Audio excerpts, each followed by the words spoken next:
त रातों रात असां निकाह करे तोखे हथी को करे उहे बादल जो तलाक वठंदुसि जेकॾहिं मां हाणे कुझु बि तकड़ कयां थो न पियो त अॻे पोइ तकलीफ़ तोखे ईंदी वरी तोखे पुलिस वठी वेंदी पर मां तोखे कोन हलंदो छा तुंहिंजी मूंसां मोहबत न आहे आहे पर मां पंहिंजी औलाद खे इहा ड्रपा खौफ़ वारी ज़िंदगी नथी ॾियणु चाहियां जंहिंमें तूं जी रहियो आहीं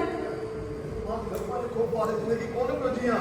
अरे मां त सीह वारी ज़िंदगी पियो जियां सीह वारी इहा कहिड़ी शींहं वारी ज़िंदगी आहे जेको मुंहिंजे बादल पंहिंजे प्यारनि सां मिलण जे सो बि राति जो लिकी लिकी बंदूक जे पहरे में अचे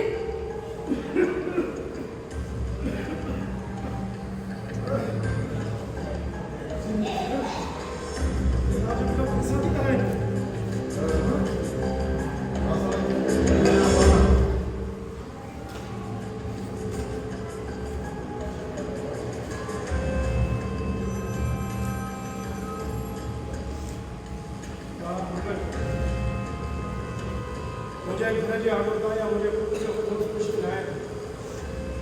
ये माना तो जाए कि पेड़ जो गलत हो ऐसे करे तो चाहिए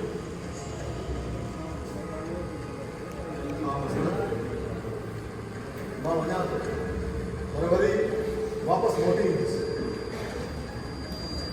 वापसि मोटंदुसि अरे छोड़ मां हिन सां लाऊ न रहंदुसि मां पंहिंजे न्याणी जे बार खे दुआरी यादि करे थो तंहिंजे करे सीरत जो शान पंहिंजे दिलि मां कढी छॾियो इहो कीअं थींदो ईअं ई थींदो पुटु छो त मां नथो चाहियां त मां पंहिंजी धीउ की तोसां शादी कराए हिन उमिरि में हुनखे बेवा जो लिबास पाईंदे रोअंदे रड़ंदे ॾिसां न मां सदन न अहिड़ी का बि नौबत न ईंदी मां सदन पुट दुआरियुनि जो अंजाम हमेशह ईअं ई थींदो अड़े हज़ारनि में को हिकु अधु दुआरी हूंदो जंहिंजी पिछाड़ी ख़ैर सलामती सां गुज़री हूंदी न त समझ जो अंजाम गोली सां जेसीं ताईं तूं रोहन जी दुनिया छॾे पुलिस में पेश नथो जीवन जा बारे में सोचते आहियो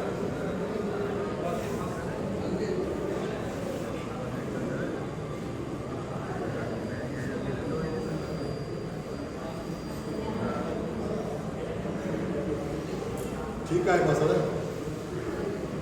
जेकॾहिं तुंहिंजी ऐं ज़ीनत जी इहा मर्ज़ी आहे त मां इहे हथियार फिटी करे पुलिस ॾो पेश थींदुसि सची वारो हा हा मुंहिंजा जोहारी दोस्त मूंखे दोस्त ने भाॼी जो लक़ब ज़रूरु ॾिना पर हो बि कहिड़ी मां शींहं वारी ज़िंदगी पियो गुज़ारियां पंहिंजे घर बातनि पंहिंजे पैरनि में न परे इहा बि का ज़िंदगी आहे जो पुलिस को लिखंदो भॼंदो जानवर वांगुरु चुपंदो वञा ठीकु आहे मसइलो मां पुलिस ॾाढो पेश पहुच पर पहिरियों मुंहिंजो जिन सां निकाह थींदो पोइ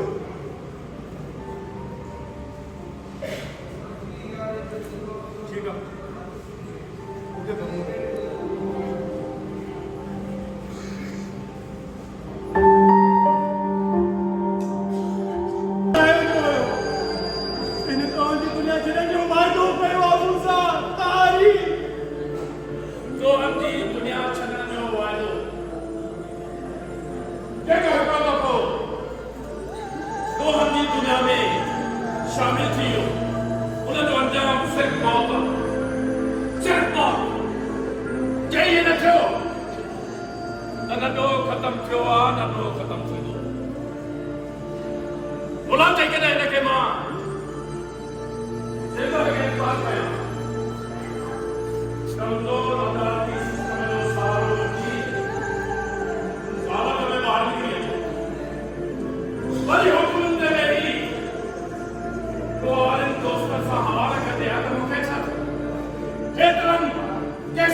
जवान कीअं मूं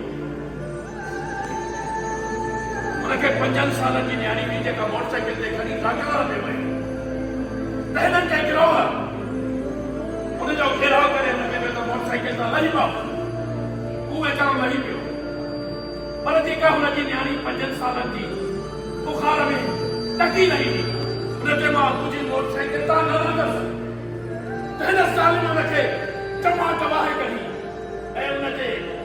बादशाह ज़ोर बि हिनखे चमा दबाए करी जंहिंजे गुस्से में हिननि हुनजो मर्डर कयो जॾहिं असांखे इतला मिलियो तूफ़ानी रात में अंधेरे में 5 सालनि जी न्याणी पीउ जे लाश जे मथां रोई रही हुई ऐं ॾोहारी खे मां चीरो चढ़िया कॾहिं मिलियो तो असांखे इतला मिलियो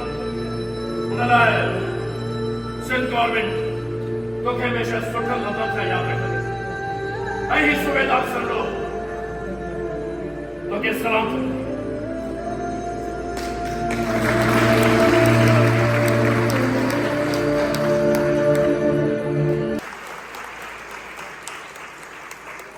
ऐं जंहिं हिकु पीउ जो किरदारु अदा कयो